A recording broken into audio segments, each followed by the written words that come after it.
Hello friend, स्वागत है आपका अपने चैनल स्टडी अड्डा में। तो फ्रेंड, आज हम लेकर आए हैं अपनी सीरीज़ का पार्ट 4। फ्रेंड, हमें अपनी इस सीरीज़ में आप लोगों से बहुत अच्छा रिस्पांस मिल रहा है, बहुत अच्छा प्यार देखने को मिल रहा है। तो फ्रेंड, उसी को देखते हुए आज का ये वीडियो हम बहुत ही ज़्यादा इम्पोर्टेंट लेकर आए हैं, यानी कि ये बहुत ही ज़्यादा इम्पोर्टेंट होने वाला है, क्योंकि इसमें हम लेकर आए हैं एग्रीकल्चर के मोस्ट इम्पोर्टेंट क्वेश्चन, ऐसे क्वेश्चन जो कि हमारे ओल्ड ईयर एग्ज़ाम में आए हुए हैं, वो भी कुछ अदर स्टेट्स में, यूपी के अंदर, हरियाणा के अंदर, एमपी के अंदर, राजस्थान के अंदर। ठीक है फ्रेंड, तो ऐसे क्वेश्चन की हमारे एग्ज़ाम में भी आने की संभावना बहुत अधिक होती है। तो फ्रेंड, स्टार्ट करते हैं। तो फ्रेंड, अगर आपने अभी तक हमारे चैनल स्टडी अड्डा को सब्सक्राइब नहीं किया है तो सब्सक्राइब कर लें, और पास में जो घंटे वाला बटन है उसको ज़रूर दबा दीजिएगा, उससे नोटिफिकेशन आपको टाइम टू टाइम मिलते रहेंगे। और एक बार फ्रेंड वीडियो को लाइक व शेयर जरूर कर दीजिएगा। तो फ्रेंड, स्टार्ट करते हैं। तो ये रहा फ्रेंड आपका पहला क्वेश्चन। तो पहला क्वेश्चन है फ्रेंड, मृदा निर्माण में डैश अपक्षय और ह्यूमस निर्माण की दर को प्रभावित करते हैं, कि जब कभी भी मृदा का निर्माण होता है तो कौन सा कारक ऐसा है जो उसके अवक्षय और ह्यूमस निर्माण की दर को प्रभावित करता है, वो हमने बताना है। तो इसके 4 ऑप्शन दिए हैं। पहला है वनस्पति जात और प्राणी जात, दूसरा समय, जनक, चट्टान और जलवायु। तो फ्रेंड, इसका जो हमारा राइट आंसर हो जाएगा वो हो जाएगा जलवायु, कि जब जलवायु एक ऐसा कारक है जो जब कभी भी मृदा का निर्माण होता है तो उसके अवक्षय और ह्यूमस निर्माण की दर को प्रभावित करता है। ठीक है फ्रेंड, तो नेक्स्ट क्वेश्चन है हमारा। देखिए फ्रेंड, ये जो हमारा क्वेश्चन है एसएससी सीजीएल 2017 के अंदर आ रखा है। तो ठीक है ना फ्रेंड, जो लोग सीजीएल की तैयारी कर रहे हैं तो फ्रेंड उनको भी आप बता सकते हैं कि ये क्वेश्चन सीजीएल 2017 के अंदर आ रखा है, वो यहाँ से पढ़ सकते हैं। ठीक है फ्रेंड, नेक्स्ट क्वेश्चन हमारा है कि मृदा का लवणीकरण किस कारण होता है। मृदा का जो लवणीकरण है उसका मेन कारण क्या है। तो 4 ऑप्शन है, पीड़कनाशी, भूमि कटाव, अधिक सिंचाई, फसल आवर्तन। फ्रेंड देखिए, अगर आपको भी ये क्वेश्चन आते हैं तो आप भी अपनी नॉलेज को चेक कर सकते हैं। इसका जो आंसर है आप कमेंट बॉक्स में लगाइए, वीडियो को रोक रोक कर, और चेक कीजिए कि आपको कितना आता है, आपके आंसर कितने सही हुए हैं, और लास्ट में आप हमको कमेंट बॉक्स में बता सकते हैं कि आपने इतने क्वेश्चन के सही आंसर दिए हैं। तो इसका जो हमारा राइट आंसर हो जाएगा फ्रेंड वो हो जाएगा ऑप्शन नंबर सी, यानी कि अधिक सिंचाई। अधिक सिंचाई जो है मृदा के लवणीकरण का मेन कारण होता है। ठीक है फ्रेंड, ये क्वेश्चन भी देखिए एसएससी सीजीएल 2016 के अंदर आ रखा है। ठीक है फ्रेंड, एसएससी सीजीएल 2016 के अंदर आ रखा है। नेक्स्ट क्वेश्चन है हमारा कि मृदा की लवणता मापी जाती है। मृदा की जो लवणता है वो किस चीज़ में नापी जाती है। चालकता मापी से नापी जाती है, आर्द्रता मापी से नापी जाती है, साइक्रोमीटर से, या फिर वृद्धि मीटर से। तो फ्रेंड, मृदा की जो लवणता मापी जाती है वो मापी जाती है हमारे ऑप्शन नंबर ए, यानी कि चालकता मापी से। और फ्रेंड ये देखिए क्वेश्चन, ये भी सीजीएल 2017 के 12 के अंदर आ रखा है। सीजीएल 2012 के अंदर ये क्वेश्चन भी आ रखा है। ठीक है ना, बहुत इंपॉर्टेंट क्वेश्चन है फ्रेंड, ध्यान से देखिएगा, एक भी क्वेश्चन मिस मत करिएगा और लास्ट तक देखिएगा। ठीक है, नेक्स्ट क्वेश्चन पे चलते हैं।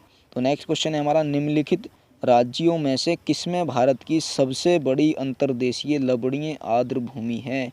कि ऐसा कौन सा राज्य है भारत का कि जिसमें सबसे बड़ी अंतर्देशीय लवणीय आर्द्र भूमि है। तो वो कौन सा है। 4 ऑप्शन है, गुजरात, हरियाणा, मध्य प्रदेश या राजस्थान। तो फ्रेंड, इसका जो हमारा राइट आंसर हो जाएगा वो हो जाएगा ऑप्शन नंबर डी, यानी कि राजस्थान। ठीक है फ्रेंड, और फ्रेंड ये क्वेश्चन भी देखिए IAS प्री 2009 के अंदर आ रखा है। IAS प्री 2009 के अंदर। ठीक है, नेक्स्ट क्वेश्चन पे चलते हैं। हमारा नेक्स्ट क्वेश्चन है, मिट्टी में खारापन एवं क्षारीयता की समस्या का समाधान है। कि मिट्टी में जब बहुत ज़्यादा खारापन हो जाता है और क्षारीयता हो जाती है तो उसको दूर करने के लिए हम क्या करते हैं। तो 4 ऑप्शन दिए हैं, खेतों में जिप्सम का प्रयोग करते हैं, शुष्क कृषि विधि अपनाते हैं, या वृक्षारोपण करते हैं, या समोच्च रेखाओं के अनुसार कृषि करते हैं। तो फ्रेंड, इसका जो हमारा राइट आंसर हो जाएगा वो हो जाएगा ऑप्शन नंबर ए, यानी कि खेतों में हम जिप्सम का उपयोग करते हैं। ठीक है फ्रेंड, खेतों में हम जिप्सम का उपयोग करते हैं। उससे क्या होता है कि जो हमारे खेतों में खारापन एवं क्षारीयता हो जाता है वो दूर हो जाती है। ठीक है फ्रेंड, ये क्वेश्चन भी देखिए RAS RTS प्री 1996 में आ रखा है। ठीक है, नेक्स्ट क्वेश्चन है फ्रेंड हमारा कि तेजाबी मिट्टी को कृषि योग्य बनाने हेतु निम्नलिखित में से किसका प्रयोग किया जाता है? कि ऐसी मिट्टी जिसमें तेजाब की मात्रा बहुत अधिक होती है, उसको अगर हमने कृषि योग्य बनाना है तो उसमें किस चीज़ का उपयोग किया जाएगा? तो इसका ऑप्शन है gypsum, lime, calcium super phosphate, vegetable compost. तो फ्रेंड, इसको तेजाबी भूमि को कृषि योग्य बनाने के लिए हमें क्या करना पड़ेगा? लाइम का उपयोग करना पड़ेगा। उसमें अगर हम लाइम का यूज़ करते रहेंगे टाइम टू टाइम तो बहुत ही जल्दी वो कृषि योग्य भूमि हो जाएगी। और फ्रेंड, ये क्वेश्चन भी देखिए MPPSC प्री 2005 के अंदर आ रखा है, ठीक है ना फ्रेंड। तो नेक्स्ट क्वेश्चन है हमारा कि एल्यूमिनियम तथा आयरन ऑक्साइड के अत्यधिक मात्रा वाली मृदा को क्या कहते हैं? मतलब डैश भी कहते हैं। एल्यूमिनियम तथा आयरन ऑक्साइड की अत्यधिक मात्रा वाली मृदा को क्या और भी कहते हैं? ठीक है फ्रेंड, तो उसके जो ऑप्शन है वो हैं चरागाह मृदा, पेडलफर मृदा, चरनोजेम मृदा, पाटजाल मृदा। तो फ्रेंड, इसका जो राइट आंसर हो जाएगा वो हो जाएगा हमारा पेडलफर मृदा, यानी कि ऑप्शन नंबर बी इसका बिल्कुल राइट आंसर हो जाएगा। फ्रेंड, ये क्वेश्चन भी देखिए SSC CGL 2017 के अंदर आ रखा है, ठीक है। नेक्स्ट क्वेश्चन है हमारा प्रचुर कैल्शियम वाली मृदा को क्या कहते हैं? कि ऐसी मृदा जिसमें कैल्शियम की मात्रा बहुत अधिक होती है, यानी कि कंप्लीट होती है, जितनी चाहिए भूमि को उतनी भरपूर मात्रा में होती है, तो उसको हम क्या कहते हैं? Pedocal, pedalfer, podsol, laterite. तो फ्रेंड, इसका जो राइट आंसर हो जाएगा वो हो जाएगा ऑप्शन नंबर ए, यानी कि पेडोकल उसको बोला जाता है। और ये भी देखिए फ्रेंड SSC CHSL 2014 के अंदर आ रखा है, ठीक है। नेक्स्ट क्वेश्चन है भारतीय मृदाओं में जिस सूक्ष्म तत्व की सर्वाधिक कमी है वह है, यानी कि देखिए भारत के अंदर जो मृदा है उसमें एक सूक्ष्म तत्व की बहुत ही कमी होती है, तो वो तत्व कौन सा है? हमने इसका आंसर देना है। लोहा, तांबा, मैग्नीज या फिर जस्ता। तो फ्रेंड, इसका जो हमारा राइट आंसर हो जाएगा वो हो जाएगा ऑप्शन नंबर डी, यानी कि जस्ता। जस्ते की भारतीय मृदाओं में बहुत ही कमी होती है। ये फ्रेंड, ये क्वेश्चन भी देखिए यूपी लोअर प्रीलिम्स 2003 के अंदर आ रखा है, ठीक है फ्रेंड। नेक्स्ट क्वेश्चन है हमारा कि मृदा जल के माध्यम से शीर्ष मृदा से अवमृदा में खनिजों के स्थानांतरण की क्रिया को क्या कहते हैं? देखिए मृदा जल के माध्यम से, यानी कि भूमि से जो जल पेड़ पौधे अवशोषित करते हैं उसके माध्यम से शीर्ष मृदा से अवमृदा में खनिजों के स्थानांतरण की क्रिया को क्या कहते हैं? परिश्रवण, चालन, प्रक्षालन या पार्श्वसन। तो फ्रेंड, इसको जो बोलते हैं हम वो बोलते हैं ऑप्शन नंबर सी, यानी कि प्रक्षालन। क्या बोलते हैं फ्रेंड? प्रक्षालन, यानी कि ऑप्शन नंबर सी इसका बिल्कुल राइट आंसर हो जाएगा। और फ्रेंड, ये क्वेश्चन भी हमारा SSC CGL 2016 के अंदर आया हुआ है। तो नेक्स्ट क्वेश्चन है हमारा कि भारत में बंजर भूमि का सबसे बड़ा हिस्सा किस राज्य में है? तो हमारे देश के अंदर जो सबसे ज़्यादा बंजर भूमि है वो किस राज्य में है? गुजरात में, आंध्र प्रदेश में, मध्य प्रदेश में या फिर राजस्थान में। तो फ्रेंड, इसका जो हमारा राइट आंसर हो जाएगा वो हो जाएगा ऑप्शन नंबर डी, राजस्थान के अंदर, ठीक है फ्रेंड। ये भी देखिए SSC CGL 2017 का आया हुआ क्वेश्चन है। तो नेक्स्ट क्वेश्चन है हमारा कि भारत के उत्तरी मैदानों की मृदा सामान्यता कैसे बनी होती है? भारत के जो उत्तरी मैदान हैं उनकी जो मृदा है वो कैसे बनी होती है? तलाबचन द्वारा, तलोचन द्वारा, शुभ स्थानीय अपक्षयन द्वारा या फिर अपर्दन द्वारा। तो फ्रेंड, इसका जो हमारा राइट आंसर हो जाएगा वो हो जाएगा ऑप्शन नंबर बी, यानी कि तलोचन द्वारा, ठीक है। ये भी देखिए क्वेश्चन SSC CGL 2005 और 2011 दोनों के अंदर रिपीट हुआ क्वेश्चन है। तो नेक्स्ट क्वेश्चन है हमारा निम्नलिखित में से कौन सा मृदा से संबंधित है? कि मृदा से कौन सा इनमें से संबंधित है? क्लाइमेटिक, इडेफिक, बायोटिक या फिर टोपोग्राफी। तो इनमें से जो मृदा से संबंधित है फ्रेंड वो है हमारा ऑप्शन नंबर बी, यानी कि इडेफिक, ठीक है फ्रेंड, यानी कि ऑप्शन नंबर बी इसका बिल्कुल राइट आंसर हो जाएगा। और ये भी देखिए फ्रेंड हमारा UP PCS प्री 2015 के अंदर आया हुआ क्वेश्चन है। तो नेक्स्ट क्वेश्चन पे चलते हैं कि भारत भूमि पर सबसे अधिक व्यापक रूप में कौन सी मृदा या मिट्टी फैली हुई है? तो जो हमारा भारत देश है उसमें सबसे ज़्यादा मिट्टी कौन सी है? तो सबसे ज़्यादा जो मिट्टी है फ्रेंड वो हमने बतानी है, लैटेराइट मिट्टी, काली मिट्टी, कछाड़ी यानी कि जलोढ़ मिट्टी, कच्छी यानी कि दलदली मिट्टी है। तो इनका जो राइट आंसर हो जाएगा फ्रेंड वो हो जाएगा हमारा ऑप्शन नंबर सी यानी कि जलोढ़ मिट्टी। ये क्या हमारे देश में सबसे अधिक फैली हुई है। ये भी देखिए friend UP PCS pre optional geography वाले क्वेश्चन में आया हुआ है। तो नेक्स्ट क्वेश्चन है फ्रेंड हमारा, देखिए ये बहुत ही ज़्यादा आ रखा है UP PCS pre optional geography वाले में 2009 में, एमपी पीसीएस प्री 2005 में और एसएससी मैट्रिक्स में, एसएससी मैट्रिक्स स्तरीय परीक्षा 2002 व 2001 के अंदर आया हुआ क्वेश्चन है। ये बहुत ही ज़्यादा इंपॉर्टेंट क्वेश्चन है फ्रेंड। दोबारा देखते हैं इसको कि क्वेश्चन क्या है कि भारत भूमि पर सबसे अधिक व्यापक रूप में कौन सी मिट्टी फैली हुई है। तो कौन सी फैली हुई है, जलोढ़ मिट्टी, कछाड़ी मिट्टी। ठीक है फ्रेंड। नेक्स्ट क्वेश्चन है हमारा कि भारत में सबसे अधिक उपजाऊ मृदा कौन सी है। तो सबसे अधिक मृदा उपजाऊ जो है फ्रेंड वो कौन सी है, वो हमने बताना है। काली मृदा, लाल मृदा, जलोढ़ मृदा या फिर चूनेदार मृदा। तो फ्रेंड इसका जो हमारा राइट आंसर हो जाएगा वो हो जाएगा ऑप्शन नंबर सी यानी कि जलोढ़ मृदा। जलोढ़ मृदा को हम क्या बोलते हैं फ्रेंड, और कछाड़ी मृदा भी बोलते हैं। ठीक है ना फ्रेंड, कछाड़ी मृदा भी बोलते हैं। तो इसका आपने ध्यान रखना फ्रेंड। ये क्वेश्चन भी देखिए यूपी आरओ प्री 2014 के अंदर आया हुआ क्वेश्चन है। ठीक है। नेक्स्ट क्वेश्चन पे चलते हैं।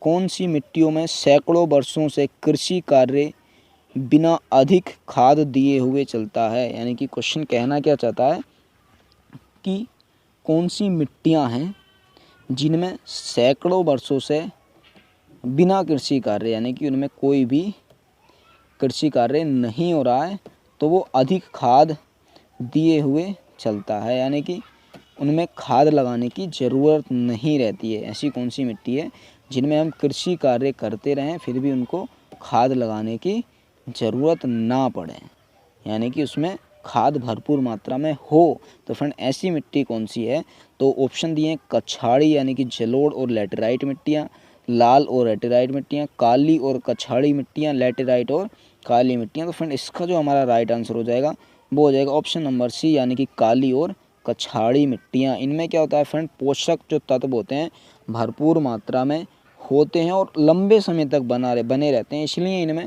सैकड़ों वर्षों तक अगर हम खाद नहीं भी दें तो हमारी जो कृषि है वो अच्छी तरह से होती रहेगी। ये क्वेश्चन भी फ्रेंड हमारा एसएससी मैट्रिक्स स्तरीय परीक्षा 2001 के अंदर आया हुआ क्वेश्चन है। तो ठीक है फ्रेंड, क्वेश्चन नंबर 17 है हमारा, निम्नलिखित में से वह फसल कौन सी है जो जलोढ़ मिट्टी में उगती है और जिसके लिए प्रचुर मात्रा में पानी की आवश्यकता होती है। तो इसके ऑप्शन है चाय, गेहूँ, चावल, मूंगफली। यानी कि हमने उस फसल का नाम बताना है जो जलोढ़ मिट्टी में उगती है और जिसमें पानी की अधिक मात्रा का उपयोग होता है। तो फ्रेंड इसका जो हमारा राइट आंसर हो जाएगा वो हो जाएगा ऑप्शन नंबर सी यानी कि चावल। चावल में क्या होता है, बहुत ज़्यादा पानी की ज़रूरत होती है। ठीक है फ्रेंड। तो ये क्वेश्चन भी फ्रेंड देखिए एसएससी मैट्रिक्स स्तरीय 2006 के अंदर आया हुआ है। फ्रेंड हमारा हर एक क्वेश्चन किसी न किसी एग्ज़ाम में आया हुआ है, हमने इस पार्ट के अंदर ऐसे ही क्वेश्चन रखे हैं। और फ्रेंड हमारा जो अगला पार्ट आएगा, अभी हम कई सारे जो पार्ट हैं तो उनमें हम ऐसे ही क्वेश्चन लाएंगे जो रिपीटेड हैं, कई वर्षों से आ रहे हैं एग्ज़ाम के अंदर अलग अलग स्टेट में। ठीक है फ्रेंड। तो नेक्स्ट क्वेश्चन पे चलते हैं हम। नेक्स्ट क्वेश्चन है हमारा, धान की खेती के लिए सर्वाधिक आदर्श मृदा कौन सी है। तो फ्रेंड यही ऊपर वाला क्वेश्चन आ गया। तो धान की खेती के लिए सर्वाधिक आदर्श मृदा कौन सी हो जाएगी हमारी, जलोढ़ मृदा, यानी कि ऑप्शन नंबर सी इसका बिल्कुल राइट आंसर हो जाएगा। फ्रेंड ये क्वेश्चन भी देखिए एसएससी CHSL 2013 के अंदर आया हुआ क्वेश्चन है। तो नेक्स्ट क्वेश्चन है हमारा कि गंगा की जलोढ़ मृदा की गहराई भूमि सतह के नीचे लगभग, यानी कि गंगा की जो जलोढ़ मृदा होती है उसकी गहराई कितनी होती है। तो 600 मीटर तक होती है, 6000 मीटर तक होती है, 800 मीटर तक होती है या फिर 100 मीटर तक होती है। तो फ्रेंड इसका जो हमारा राइट आंसर हो जाएगा वो हो जाएगा ऑप्शन नंबर बी यानी कि 6000 मीटर तक होती है गंगा की जलोढ़ मृदा की गहराई। तो ये क्वेश्चन भी देखिए फ्रेंड BPSC प्री 1994 के अंदर आया हुआ है। ठीक है। नेक्स्ट क्वेश्चन है हमारा कि गंगा के मैदानों की पुरानी कछाड़ी यानी कि जलोढ़ मिट्टी कहलाती है। तो गंगा के जो मैदान हैं उनमें जो पुरानी जलोढ़ मृदा है वो क्या कहलाती है, बांगर, खादर, कल्लर या फिर रेगुड़। तो फ्रेंड उसको जो हम कहते हैं वो कहते हैं बांगर, यानी कि ऑप्शन नंबर ए इसका बिल्कुल राइट आंसर हो जाएगा। देखिए फ्रेंड, ये क्वेश्चन भी हमारा एसएससी सीजीएल 2012 के अंदर आया हुआ क्वेश्चन है। नेक्स्ट क्वेश्चन है, गंगा घाटी में बांगड़ मिट्टी पाई जाती है, यानी कि गंगा जो घाटी है उसमें बांगड़ मिट्टी कहाँ पर पाई जाती है? बाढ़ प्रभावित क्षेत्रों में पाई जाती है, नदी नीतल में पाई जाती है, बाढ़ की वर्तमान सीमाओं से ऊपर पाई जाती है, या फिर गोखुर झीलों के किनारे पाई जाती है। तो फ्रेंड, इसका जो हमारा राइट आंसर हो जाएगा वो हो जाएगा ऑप्शन नंबर सी, यानी कि बाढ़ की वर्तमान सीमाओं से ऊपर पाई जाती है। देखिए फ्रेंड, बाढ़ की वर्तमान सीमाओं से ऊपर पाई जाती है। तो नेक्स्ट क्वेश्चन है फ्रेंड हमारा, भारत का उत्तरी मैदान डैश डैश से बना है, यानी कि जो भारत का उत्तरी मैदान है वो किस चीज़ से बना हुआ है? कायांतरित मृदा से बना हुआ है, आग्नेय मृदा से बना हुआ है, या जलोढ़ मृदा से बना हुआ है, या फिर पुरानी क्रिस्टलीय चट्टान से बना हुआ है? तो फ्रेंड, इसका जो हमारा राइट आंसर हो जाएगा वो हो जाएगा ऑप्शन नंबर सी, यानी कि जलोढ़ मृदा से बना हुआ है। फ्रेंड, ये क्वेश्चन भी हमारा एसएससी सीजीएल 2017 के अंदर आया हुआ है। तो नेक्स्ट क्वेश्चन है हमारा, हिमालय की तलहटी में जलोढ़ पंखों यानी कि एलुवियल फैंस को कहा जाता है। तो फ्रेंड, उनको क्या कहा जाता है? बांगर, खादर, बैडलैंड या फिर भावर? तो फ्रेंड, उनको जो हम कहते हैं वो कहते हैं भावर, यानी कि ऑप्शन नंबर डी इसका बिल्कुल राइट आंसर हो जाएगा। और ये क्वेश्चन हमारा MPPSC प्री ऑप्शनल जियोग्राफी वाले क्वेश्चन में आया हुआ है। नेक्स्ट क्वेश्चन है हमारा कि किसी शुष्क प्रदेश में जलोढ़ शंकुओं के सम्मिलित होने से बना निक्षेपण लक्षण कहलाता है। कि किसी भी शुष्क प्रदेश में कि बृहत यानी कि बहुत बड़े बड़े सारे जलोढ़ शंकुओं से सम्मिलित यानी कि मिलने से जो निक्षेपण लक्षण बनता है, यानी कि उसको हम क्या कहते हैं? तो उसको हम जो बोलते हैं बालसोन बोलते हैं, पेडिमेंट बोलते हैं, अपवाहन दोषी बोलते हैं, या बाजदा बोलते हैं। तो फ्रेंड, उसको हम जो बोलते हैं वो बोलते हैं बालसोन, यानी कि ऑप्शन नंबर ए इसका बिल्कुल राइट आंसर हो जाएगा। फ्रेंड, ये क्वेश्चन देखिए हमारा झारखंड PSC प्री 2008 के अंदर आया हुआ क्वेश्चन है। तो नेक्स्ट क्वेश्चन है फ्रेंड हमारा कि भारत की निम्नलिखित मृदाओं में से कौन सी बेसाल्ट लावा के अवक्षय के कारण निर्मित हुई है? तो अब बेसाल्ट लावा के अवक्षय के कारण जो मृदा निर्मित हुई है, तो फ्रेंड उसका हमने नाम बताना है। तो पहला ऑप्शन है लैटेराइट मृदा, रेगुर मृदा, लाल मृदा या फिर जलोढ़ मृदा। तो फ्रेंड, इसका जो हमारा राइट आंसर हो जाएगा वो हो जाएगा ऑप्शन नंबर बी, यानी कि रेगुर मृदा। ठीक है friend, option number B regur मृदा। ये क्वेश्चन हमारा UP PCS प्रीलिम्स में 2015 में आया हुआ क्वेश्चन है। तो फ्रेंड, ये रहे आज के हमारे 25 क्वेश्चन। तो फ्रेंड, कैसा लगा आपको हमारी इस सीरीज़ का पार्ट 4? कमेंट बॉक्स में ज़रूर बताइएगा। तो फ्रेंड, आप लोगों के लिए एक और खुशखबरी है। जैसा कि अभी हमने कुछ दिन पहले भी कहा था कि हम 1 जुलाई से हमारी जो नई वैकेंसियाँ 746 पोस्ट निकली हैं, जैसे कि अमीन, कनिष्ठ सहायक, डाटा एंट्री ऑपरेटर, कर संग्रहकर्ता, पेशकार, सर्वे लेखपाल, इनकी जो 746 पोस्ट हैं उनकी तैयारी का जो नई से स्टार्ट करवाने वाले हैं। तो फ्रेंड, अगर आपने उस फॉर्म को फिल किया है या फिर आपके किसी भी फ्रेंड ने उस फॉर्म को फिल किया है, तो आप उनको भी सूचित कर दीजिएगा, वो भी हमारे चैनल से जुड़ जाएं और अपनी तैयारी को एक नई दिशा दें। तो फ्रेंड, मिलते हैं बहुत ही जल्द अपनी नेक्स्ट वीडियो में। अगर फ्रेंड आपने अभी तक हमारे चैनल को सब्सक्राइब नहीं किया तो सब्सक्राइब कीजिएगा। Friend, thanks for watching this video.